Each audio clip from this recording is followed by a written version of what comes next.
नमस्कार दोस्तों, मैं भुवनेश बैरागी जागृत इंस्टीट्यूट के ऑनलाइन प्लेटफॉर्म पर आपका एक बार फिर स्वागत करता हूं दोस्तों। और आज का जो हमारा टॉपिक है ये होता है भारत में कृषि। दोस्तों, कृषि से जुड़े हुए कई सारे प्रश्न अभी तक के पेपरों में पूछे जा चुके हैं और इसलिए आप लगातार मेरे साथ जुड़े रहिए और देखते हैं आज का हमारा लेक्चर। दोस्तों, अगर मैं भारत की बात करूं तो हम जानते हैं भारत एक कृषि प्रधान देश है, कृषि प्रधान देश है, क्योंकि आज भी भारत की लगभग 55% आबादी जो है 55% की आबादी जो है वो किस पर निर्भर करती है? कृषि पर। याद रखें, आज भी हमारी 55% आबादी जो है वो कृषि पर निर्भर करती है, अपने रोजगार के लिए कृषि को माध्यम बनाती है। ठीक है, और कृषि जो है हमारी अर्थव्यवस्था में सबसे बड़ा पायदान पर आता है, याद रखें। ठीक है, तो कृषि पर 55% आबादी आज भी निर्भर करती है हमारी जनसंख्या, ठीक है ना, रोजगार के लिए। पर अगर हम देखें दोस्तों, कृषि से जुड़े हुए कई सारे महत्वपूर्ण तथ्य रहते हैं, जैसे कि कृषि का इतिहास, भारतीय कृषि का इतिहास किसने लिखा है? भारतीय कृषि का इतिहास लिखा है एम.एस. रंधावा। एम.एस. रंधावा ने। याद रखें, ये महत्वपूर्ण प्रश्न हो जाता है, भारतीय कृषि का इतिहास किसने लिखा है? एम.एस. रंधावा ने लिखा है। ठीक है, ये आप जानते ही होंगे। पहले कृषि मंत्री कौन थे भारत के? भारत के पहले कृषि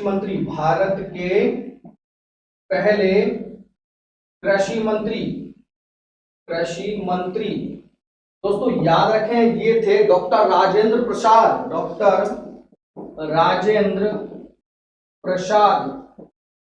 ठीक है, जब अंतरिम सरकार का गठन हुआ था, यानी कि भारत के पहले राष्ट्रपति बनने से पहले डॉक्टर राजेंद्र प्रसाद भारत के पहले कृषि मंत्री बने थे। याद रखें, ठीक है, डॉक्टर राजेंद्र प्रसाद भारत के पहले कृषि मंत्री बनाए गए थे, याद रखें। ठीक है दोस्तों, एक और बात आती है कृषि की, जब हम बात करते हैं तो उससे जुड़कर एक महत्वपूर्ण प्रश्न उठता है, कृषि में सिंचाई का भारत में जरिया क्या है? याद रखें ना, तो भारत में सर्वाधिक सिंचाई जो होती है नलकूपों के माध्यम से, यानी पंप सेट के माध्यम से होती है। याद रखें, सर्वाधिक सिंचाई का जो माध्यम है ये होता है नलकूप या जिसे हम कह सकते हैं पंप सेट। क्या होता है? Pump set. ठीक है, और सबसे अधिक पंप सेटों की संख्या किस राज्य में है? सर्वाधिक पंप सेट, सर्वाधिक नलकूप वाला राज्य हो जाता है यूपी, उत्तर प्रदेश। सबसे अधिक नलकूपों की संख्या किस राज्य में है? तो ये हो जाता है उत्तर प्रदेश में सबसे अधिक नलकूपों की संख्या। याद रखें। ठीक है दोस्तों, एक और बात आती है, एक वर्ड यूज किया जाता है एगमार्क। याद रखें, एगमार्क। ठीक है, जिस प्रकार से सोने की गुणवत्ता के लिए सोने की शुद्धता का मापन होता है हॉलमार्क से, याद रखें, है ना, तो उसी प्रकार से कृषि की गुणवत्ता और गारंटी की कौन बात करता है? एगमार्क। यानी कि इसे मैं कह सकता हूं कृषि गुणवत्ता।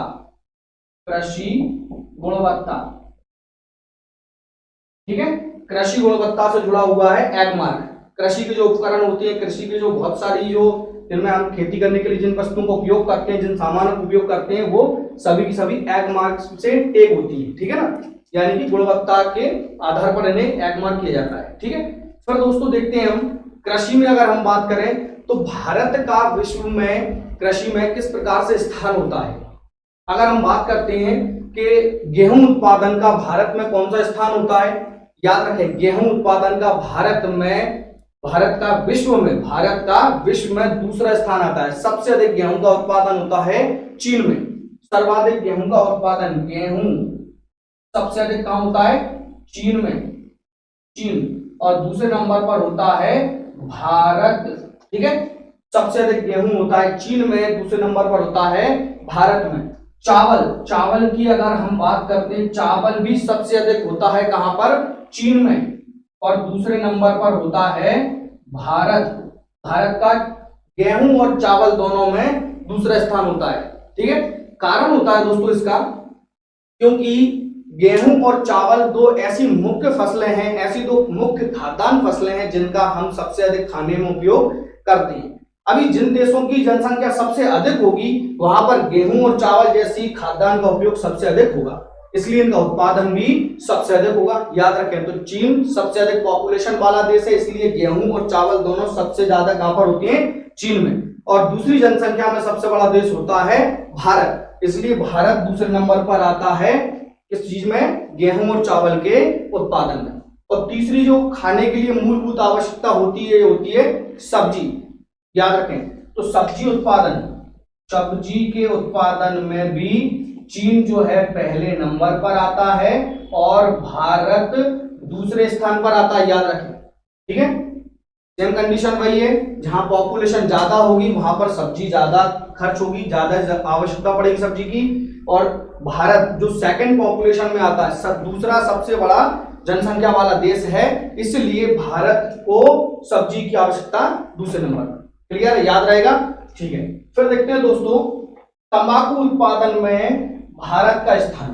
तो तंबाकू के उत्पादन में भारत का जो स्थान है, चीन और अमेरिका के बाद में तीसरे स्थान पर आते हैं। याद रखें, चीन और अमेरिका के बाद में तंबाकू उत्पादन में भारत का स्थान तीसरा हो जाता है। तंबाकू, ठीक है, तंबाकू तो सबसे पहले चीन, फिर हम कह सकते हैं अमेरिका, और तीसरे स्थान पर आता है भारत। ठीक है, और तंबाकू की पत्ती को सुखाने की विधि क्या कहलाती है? क्वेश्चन पेपर में पूछा जा चुका है दोस्तों। याद रखें, तंबाकू की पत्ती को सुखाने की विधि कहलाती है क्यूरिंग। याद रखें, क्या कहलाती है? क्यूरिंग। क्यूरिंग। कई बार ऐसा भी आ जाता है, क्यूरिंग क्या है? क्यूरिंग एक प्रोसेस है, एक विधि है जिससे तंबाकू की पत्ती को सुखाया जाता है, जिससे उसकी गुणवत्ता और उसमें जो निकोटिन पाया जाता है वो निश्चित रूप से जो एक निश्चित रूप में पाया जाता है वो ऐसा कैसे बना रहे, है ना। मतलब है कि इसकी पत्ती को सुखाने की एक सामान्य विधि नहीं होती है, बल्कि एक प्रोसेस इसमें उपयोग में लाई जाती है। ठीक है, फिर देखें दोस्तों उर्वरक की अगर हम बात करते हैं, उर्वरक के उत्पादन में फिर भारत का तीसरा स्थान होता है। याद रखें, उर्वरक उत्पादन में भी भारत का तीसरा स्थान होता है। ठीक है, सबसे ज्यादा। अच्छा, एक बात और आ जाती है, भारत का उर्वरक में तीसरा स्थान है, थर्ड पोजीशन पर आते हैं। और उर्वरक के उत्पादन में हम आत्मनिर्भर भी हैं। याद रखें, उर्वरक के उत्पादन में हम आत्मनिर्भर भी हैं, यानी कि हम उर्वरक के रूप में किसी दूसरे देश से उर्वरक को नहीं मंगाते हैं, है ना। खासकर यूरिया खाद जो रहता है, यूरिया के उत्पादन में यूरिया, ठीक है, यानी कि भारत यूरिया का उत्पादन भारत अपने ही देश में करता है और हमें यहां यूरिया खाद के लिए किसी दूसरे देश से मंगाने की आवश्यकता नहीं होती। क्लियर है दोस्तों? चलिए, तो ये कुछ महत्वपूर्ण चीज थी जो भारत विश्व में किस स्थान पर आता है कृषि में। ठीक है, अभी देखते हैं भारत के राज्यों में, किस राज्यों में कौन सी फसल होती है, किस राज्य में सबसे ज्यादा कौन सी फसल बोई जाती है। ठीक है, तो सबसे पहली महत्वपूर्ण बात होती है गेहूं। बताइए दोस्तों, सबसे अधिक गेहूं जो होता है किस राज्य में होता है? गेहूं की सबसे अधिक पैदावार जो होती है वो होती है यूपी में। याद रखें, यूपी में सबसे अधिक गेहूं होता है। ठीक है, उत्तर प्रदेश में। लेकिन जब मैं बात करता हूं कि प्रति हेक्टेयर गेहूं सबसे अधिक किस राज्य में उत्पन्न होता है, तो वहां पर आंसर यूपी नहीं होगा दोस्तों, बल्कि हो जाता है क्या? पंजाब। प्रति हेक्टेयर की अगर मैं बात करूंगा, प्रति हेक्टेयर, तो प्रति हेक्टेयर गेहूं सबसे अधिक कहां पर होता है? पंजाब में होता है। ठीक है, क्योंकि पंजाब की भूमि बहुत अधिक उपजाऊ होती है, जिसके कारण जो सीमित जगह पर भी अधिक खाद्यान्न उत्पादन वहां पर हो जाता है। ठीक है, और क्षेत्र वाइज अगर देखें तो पंजाब जो है यूपी से बहुत छोटा होता है, लेकिन पंजाब में प्रति हेक्टेयर में गेहूं ज्यादा होता है। याद रखें, प्रति हेक्टेयर में गेहूं सबसे अधिक कहां पर होता है? पंजाब में होता है। और ओवरऑल अगर हम बात करते हैं कि गेहूं सबसे अधिक किस राज्य में उत्पन्न होता है, तो आंसर हो जाएगा हमारा यूपी में। ठीक है, फिर दोस्तों अगला अगर हम देखते हैं चावल, गेहूं के बाद चावल। तो चावल सबसे अधिक जो होता है ये होता है पश्चिम बंगाल में, पश्चिम बंगाल। ठीक है, याद रखें चावल की सबसे अधिक खेती होती है पश्चिम बंगाल में। ठीक है, याद रखें। ठीक है, फिर देखें हम दोस्तों अगला, तो चावल गेहूं के बाद में अगला हो जाता है चना। चना, चना सबसे अधिक होता है मध्य प्रदेश में, याद रखें मध्य प्रदेश। चना सबसे अधिक होता है मध्य प्रदेश में। ठीक है, और सोयाबीन, सोयाबीन, सोयाबीन, सोयाबीन के तेल के बिना तो दोस्तों हम लोगों की दुनिया ही अधूरी होती है ना। क्योंकि देखिए पूरी, पराठे और जितने भी हम जो खाना खाना पसंद करते हैं, कई सारे ऑयली फूड तेल के माध्यम से तो बनते हैं, है ना, और वही हम लोग को ज्यादा अच्छे लगते हैं। तो सोयाबीन का सबसे अधिक उत्पादन होता है मध्य प्रदेश में, मध्य प्रदेश। और मध्य प्रदेश में भी सबसे अधिक होता है मालवा क्षेत्र में, याद रखें सबसे अधिक सोयाबीन होता है मालवा क्षेत्र में। ठीक है, भारत में सबसे अधिक सोयाबीन किस राज्य में होता है? मध्य प्रदेश में होता है। चना किस राज्य में होता है? मध्य प्रदेश में होता है। ठीक है, फिर बात करें अगर हम मूंगफली, मूंगफली, तो मूंगफली का उत्पादन सबसे अधिक होता है गुजरात में, गुजरात। ठीक है, गुजरात में सबसे अधिक मूंगफली का उत्पादन होता है। ठीक है, फिर देखते हैं हम सरसों, सरसों, सरसों का जो उत्पादन होगा ये होता है राजस्थान, याद रखें राजस्थान। ठीक है, इसीलिए मध्य प्रदेश के जो पश्चिमी भाग होता है उसमें कई जगह पर सरसों का उत्पादन बहुत अधिक होता है, क्योंकि वो राजस्थान से जुड़ा हुआ होता है, याद रखें। ठीक है, फिर अगर हम अगला देखते हैं सूरजमुखी, सूरजमुखी से याद आता है दोस्तों केवल एक ही राज्य होता है जो सूरजमुखी की खेती के लिए फेमस है, वो है कर्नाटक, याद रखें सूरजमुखी, सूरजमुखी। ठीक है, ये हो जाता है कर्नाटका, कर्नाटक। ठीक है, इसका नाम सूरजमुखी क्यों होता है? जब दोस्तों सूरजमुखी की फसल होती है, जो सूरजमुखी का फूल होता है उसका मुख जो होता है सूर्य की ओर झुका हुआ होता है, जिसके कारण इसका नाम क्या रखा गया है? सूरजमुखी। कहां पर होती है फसल? कर्नाटका में होती है। ठीक है, अगला देखते हैं हम दोस्तों गन्ना, गन्ना। तो गन्ना का सबसे अधिक उत्पादन होता है यूपी में, उत्तर प्रदेश, याद रखें गन्ना सबसे अधिक कहां पर होता है? यूपी, उत्तर प्रदेश में। ठीक है, फिर देखते हैं दोस्तों अगला जूट, जूट, जूट का जो सबसे अधिक उत्पादन होता है ये होता है पश्चिम बंगाल, याद रखें पश्चिम बंगाल, पश्चिम बंगाल। क्योंकि दोस्तों बंगाल जो है, बंगाल में, या आज हम बात करें पहले आजादी से पहले जो पूरा बंगाल कहलाता था हमारा, फिर बांग्लादेश अलग बना 71 में, है ना। तो आज भी जो पश्चिम बंगाल और बांग्लादेश की जो भूमि है ये जूट उत्पादन के लिए बहुत महत्वपूर्ण मानी जाती है। और एक बड़ा भूभाग जहां पर जूट का उत्पादन होता था वो चला जाता है किस जगह पर? बांग्लादेश के रूप में। तो विश्व में सबसे अधिक अगर मैं बात करता हूं जूट का उत्पादन कहां होता है तो वो होता है बांग्लादेश में। और भारत में सबसे अधिक जूट का उत्पादन होता है बांग्लादेश से जुड़ा होने के कारण पश्चिम बंगाल। क्लियर है? तो जूट भारत में सबसे अधिक कहां पर होता है? पश्चिम बंगाल में होता है। क्लियर है? फिर दोस्तों सुपारी, सुपारी। ठीक है, सुपारी का सबसे अधिक उत्पादन होता है कर्नाटक में, कर्नाटक। ठीक है, सुपारी और कर्नाटक में सुपारी का उत्पादन होता है। साथ में कई सारे मसाले होते हैं, तो केरल में बहुत सारे मसालों का उत्पादन होता है, इसलिए मसालों के लिए जो महत्वपूर्ण होता है वो होता है केरल। मसालों का उत्पादन सबसे अधिक कहां पर होता है? केरल में होता है। क्लियर है? तो दोस्तों एक चीज और देखते हैं हम, जैसे मान लीजिए कुल खाद्यान्न की अगर कोई आपसे पूछता है कुल खाद्यान्न का उत्पादन सबसे अधिक किस राज्य में होता है? ठीक है, जब आपसे कोई पूछता है कुल खाद्यान्न, कुल खाद्यान्न का उत्पादन,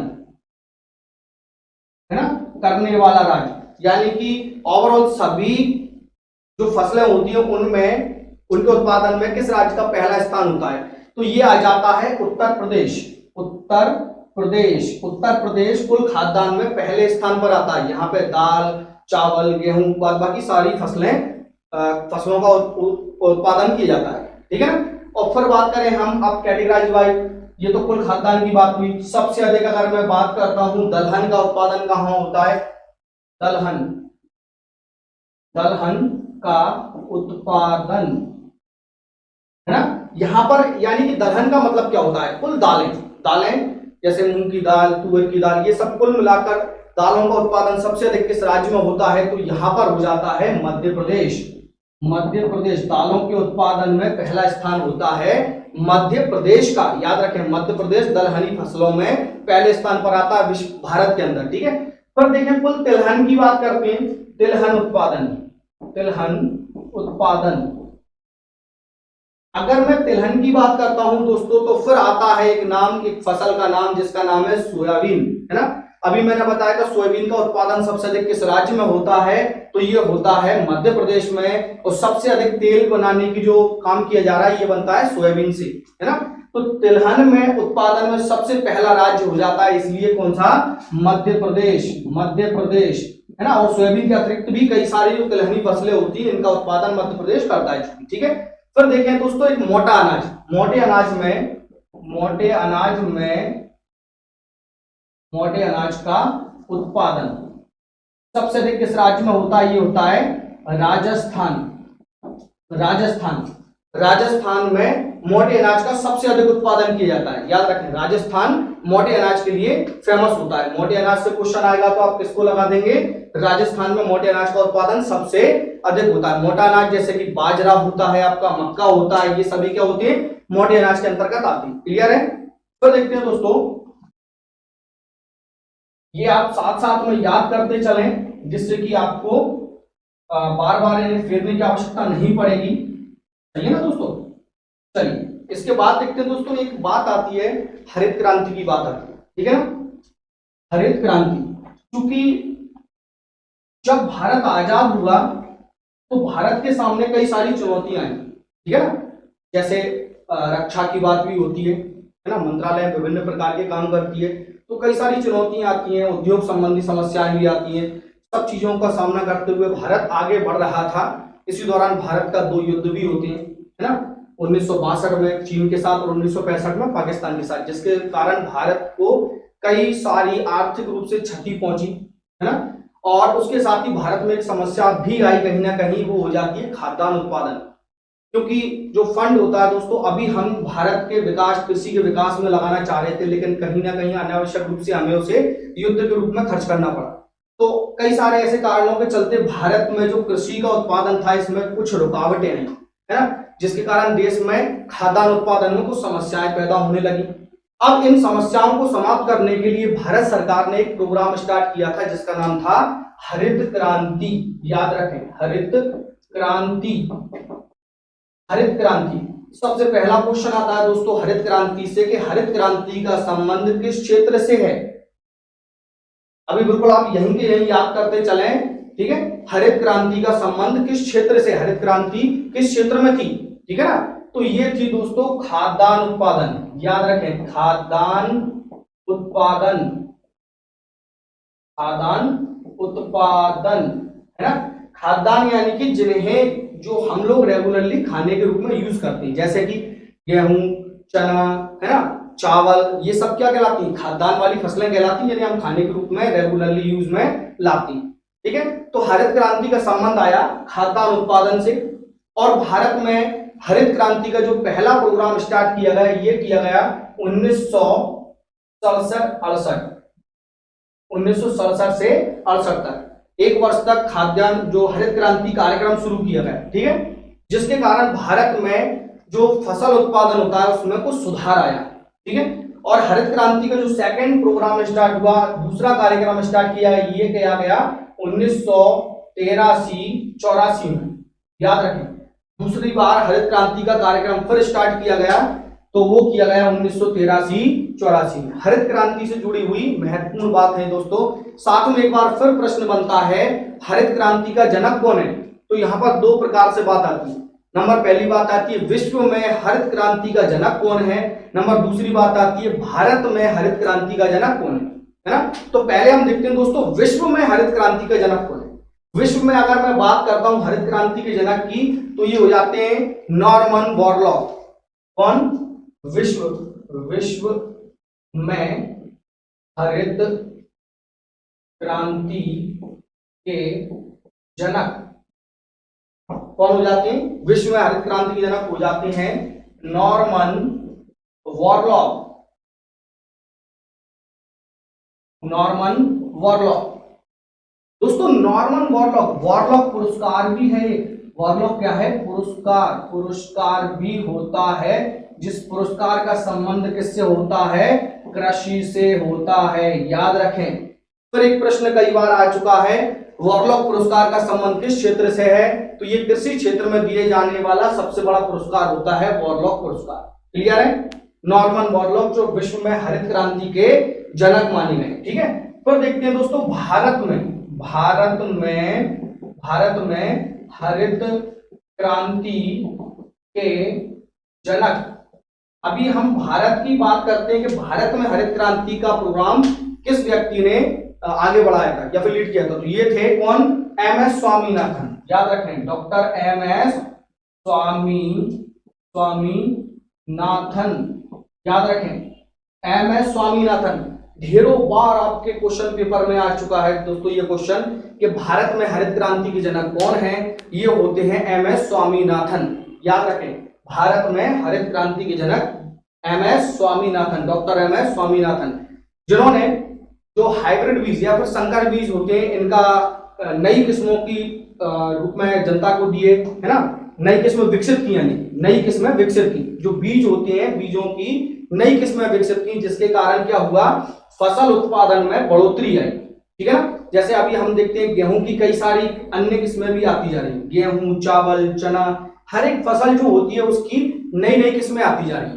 ठीक है, जिनमें समय का भी अलग अलग प्रावधान होता है। जैसे सोयाबीन की बात करते हैं, सोयाबीन 45 दिन वाला सोयाबीन अलग होता है कि यानी कि 45 दिन में ये फसल लगभग पककर कंप्लीट हो जाती है। कुछ अलग अलग प्रावधान होते हैं, जैसे गेहूं में भी, है ना, और साथ में जैसे गेहूं भी कई प्रकार की वैरायटीज में आने लगा है पहले की तुलना में अब। तो ये सब किसकी देन है दोस्तों? ये सब हरित क्रांति के कारण ही संभव हो पाया है। ठीक है ना, पहले इतना कुछ ऐसा नहीं हो पाता था कि अलग अलग कैटेगरी में फसलों के बीज आ रहे हैं। अभी देखिए बीज कितनी ज्यादा अच्छी अच्छी बीज आने लगी, ठीक है, जिनसे पैदावार बढ़ रही है। ठीक है, तो हरित क्रांति के भारत में जनक कौन है? Doctor M S Swaminathan. और विश्व में कौन है? Norman Borlaug. ठीक है, दो बातें आप याद रखें। फिर देखें हरित क्रांति शब्द किसने दिया है? तो हरित क्रांति शब्द ये दिया है विलियम गॉड। विलियम गॉड, याद रखें, विलियम गॉड द्वारा हरित क्रांति शब्द का प्रयोग किया गया है। ठीक है, याद रखें, ये क्वेश्चन पेपर में आ सकता है, बड़ा महत्वपूर्ण है। हरित क्रांति शब्द पहली बार दिया है विलियम गॉड ने। चूंकि दोस्तों हरित क्रांति से जुड़े हुए लगभग सारे प्रकार के प्रश्न आपके पेपर में पूछे जा चुके हैं, है ना। तो अभी नए पेपर में आने वाले क्वेश्चन क्या हो सकते हैं, ये भी आप संभावना देखते हुए चलें। तो मेरा ज्यादा से ज्यादा प्रयास रहता है कि पूरा टॉपिक आपको मैं एक साथ में कवर कराते चलूं। जैसे हरित क्रांति की हम बात कर रहे हैं तो लगभग उस पर हम सभी पहलू पर, हरित क्रांति के सभी पहलू पर हम चर्चा करते चलें, जिसके कारण आपके पेपर में आने वाले कोई भी प्रश्न हमसे छूटकर न जाने पाए। ठीक है, तो हरित क्रांति शब्द किसने दिया है? सबसे पहले विलियम गॉड ने दिया है। ठीक है, फिर देखते हैं दोस्तों हरित क्रांति में अगर मैं बात करता हूं तो किस फसल पर सबसे अधिक जोर दिया गया?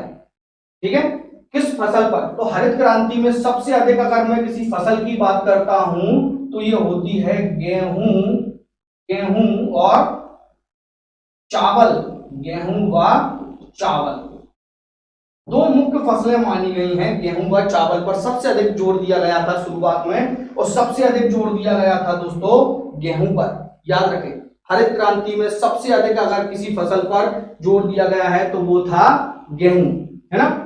ठीक है, फिर देखते हैं दोस्तों हम, अगर मैं भारत की बात करता हूं तो भारत की मुख्य फसल क्या है ना, भारत की मुख्य फसल क्या है? यहां पर एक बड़ा अच्छा प्रश्न बनता है, क्योंकि कई बार हम इसमें गलती की संभावना रख सकते हैं पेपर में, कुछ हम अपना ऑप्शंस गलत रख सकते हैं। अगर मैं बात करता हूं भारत की मुख्य फसल तो मैक्सिमम लोग इसे लगा देते हैं गेहूं, है ना, जबकि भारत की मुख्य फसल होती है चावल, क्योंकि पूरे भारत में चावल का उपयोग बहुत अधिक मात्रा में होता है, हर व्यक्ति इसका उपयोग लगभग करता ही है। तो भारत की मुख्य फसल क्या होती है? चावल। ठीक है, फिर देखते हैं दोस्तों आगे, एक क्रांति से जुड़ा हुआ एक नारा भी था, जय जवान जय किसान। याद रखें, जय जवान जय किसान। ये नारा किसने दिया था? याद रखें, ये नारा कई बार पेपर में आ चुका है, जय जवान जय किसान। ये उस समय तत्कालीन प्रधानमंत्री जो थे, है ना, लाल बहादुर शास्त्री, लाल बहादुर शास्त्री जी। तो लाल बहादुर शास्त्री जी ने सबसे पहले एक नारा दिया था, जय जवान जय किसान का। ठीक है, फिर दोस्तों इसके आगे चलकर इस नारे में एक वर्ड और जोड़ दिया गया है, जय जवान जय किसान और जय विज्ञान। क्या वर्ड जोड़ा गया? जय विज्ञान। ठीक है, ये शब्द किसने जोड़ा है? ये शब्द जोड़ा है अटल बिहारी वाजपेयी, अटल बिहारी वाजपेयी जी, जो हमारे भारत के प्रधानमंत्री थे उस समय, है ना। तो इन्होंने इस नारे में एक चीज और जोड़ दी, जय जवान जय किसान और जय विज्ञान। फिर दोस्तों अभी तत्कालीन जो हमारे प्रधानमंत्री हैं नरेंद्र मोदी जी ने एक शब्द इसमें फिर जोड़ दिया है। तो अब वो शब्द कौन सा जुड़ा है? जय जवान जय किसान और जय विज्ञान तक तो पहला हो चुका है, अब जुड़ा है और जय अनुसंधान, जय अनुसंधान। ये शब्द किसने जोड़ा है? अभी जोड़ा है पीएम मोदी ने। याद रखें, पीएम मोदी जी। तो पीएम मोदी ने अब इसमें एक नया शब्द जोड़ा है और जय अनुसंधान, यानी कि अब ये टोटल नारा हो जाता है दोस्तों, जय जवान जय किसान जय विज्ञान और जय अनुसंधान। याद रखें, तो इससे इस एक नारे से दोस्तों सोचिए 3 प्रधानमंत्रियों के नाम जुड़े हुए। तो ये पेपर में क्यों नहीं आना चाहिए, है ना। जय जवान जय किसान ये लाल बहादुर शास्त्री जी ने दिया, इसी नारे में आगे जोड़ दिया जय विज्ञान, किसने? अटल बिहारी वाजपेयी जी ने। और एक शब्द और जोड़ दिया जय अनुसंधान, ये किसने जोड़ा है? तत्कालीन जो अभी प्रधानमंत्री हैं हमारे पीएम मोदी, प्रधानमंत्री मोदी जी ने इसमें एक और वर्ड जोड़ दिया है, जय अनुसंधान। याद रखें, ठीक है, ये बड़ा महत्वपूर्ण है और इस टाइप के पेपर में प्रश्न साधारण रूप से देखने को मिलते हैं दोस्तों। ठीक है, चलिए तो आगे देखते हैं हम। आशा कर रहा हूं दोस्तों आप लोग रेगुलर वॉचिंग के साथ में इसे याद करते चलेंगे तो आपको काफी लाभ मिलेगा।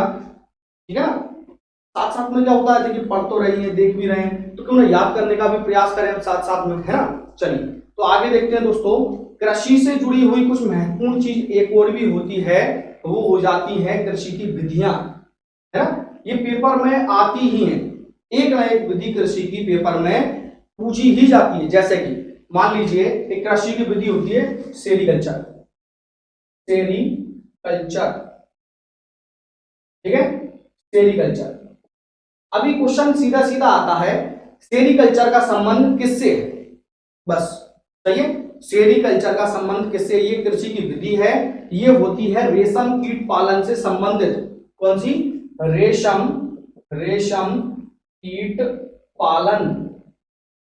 जो रेशम होता है, रेशम का उत्पादन कैसे होता है दोस्तों? एक पेड़ होता है, शहतूत का पेड़ होता है जिस पर रेशम के कीड़े को पाला जाता है। रेशम का एक कीट होता है ना, जिससे क्या होता है, ये रेशम को बनाता है और हमें वहां से कच्चा रेशम प्राप्त होता है। तो रेशम कीट पालन सेरीकल्चर। ठीक है, फिर देखते हैं दोस्तों एपीकल्चर।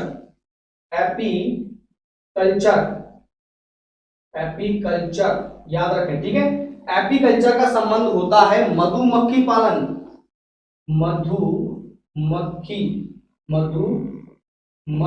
पालन।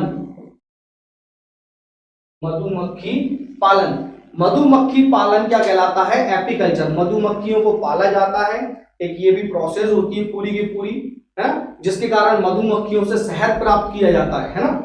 और मोम भी इन्हीं से मोम प्राप्त किया जाता है, शहद और मोम दोनों, और जिनके कारण क्या होता है, ये बिजनेस बन जाता है व्यक्ति के लिए, है ना। चलिए आगे देखते हैं हम पिसीकल्चर।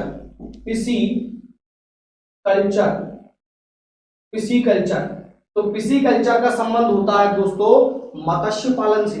याद रखें, मत्स्य पालन, पिसीकल्चर, मत्स्य पालन यानी कि मछली पालन, है ना।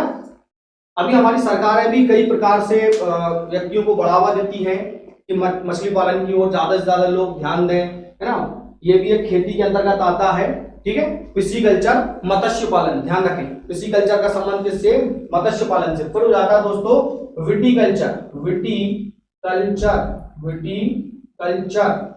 विटीकल्चर का संबंध होता है अंगूर की खेती, ठीक है। अंगूर की खेती से किसका संबंध है, विटीकल्चर, ठीक है। वैसे भी दोस्तों जब भी कभी घर में पिताजी अंगूर लेकर आते हैं तो सबसे पहले किसको देते हैं, निश्चित रूप से लड़कों को तो नहीं देते, सही है ना, सबसे पहले लड़कियों को देंगे, ताकि लड़कियां क्या होती हैं, सबको बांट के देती हैं, एक बराबर अनुपात में सबको दे देती हैं। लड़का क्या करता है, लेके अपने साथ में भाग जाता है। तो विटीकल्चर, विटी यानी कि बेटी को ही देते हैं पिताजी, क्या देते हैं, अंगूर लाकर, है ना। तो विटीकल्चर का संबंध किससे है, अंगूर की खेती से, याद रखें, ठीक है। फिर देखें दोस्तों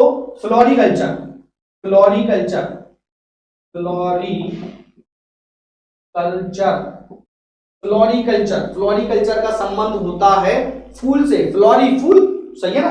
फ्लोरिकल्चर का संबंध होता है फूलों के उत्पादन से, याद रखें फ्लोरिकल्चर फूलों का उत्पादन होता है। एक होता है ओलेरीकल्चर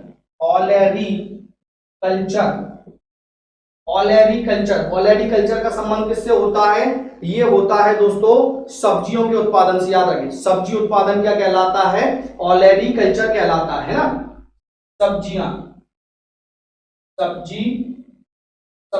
सब्जियों का उत्पादन क्या कहलाता है, ओलेरीकल्चर कहलाता है, ठीक है। फिर देखें दोस्तों एक और होता है वर्मीकल्चर, सही है ना, वर्मीकल्चर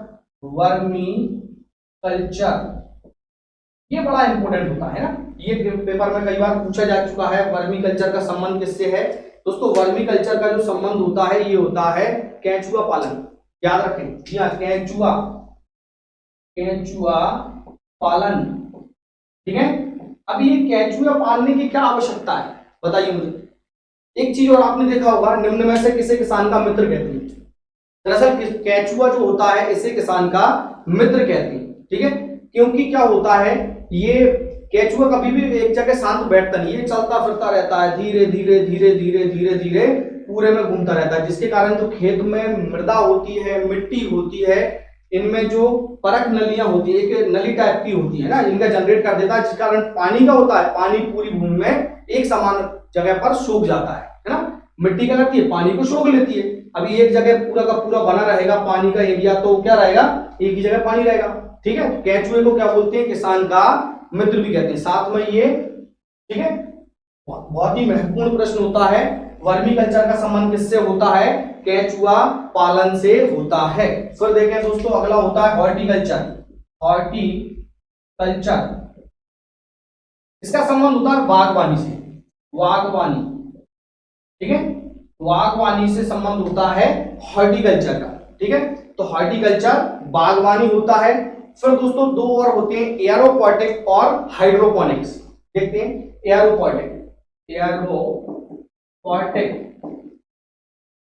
एरोपोनिक जैसा कि हम देख पा रहे हैं, एरो यानी हवा, है ना, तो हवा में पौधा उगाना ही कहलाता है एरोपोनिक, है ना। हवा में पौधा लगाना, ठीक है, हवा में पौधे लगाने की विधि कहलाती है एरोपोनिक, याद रखें, है ना। अगला होता है इसके एरोपोनिक के बाद में हाइड्रोपोनिक्स,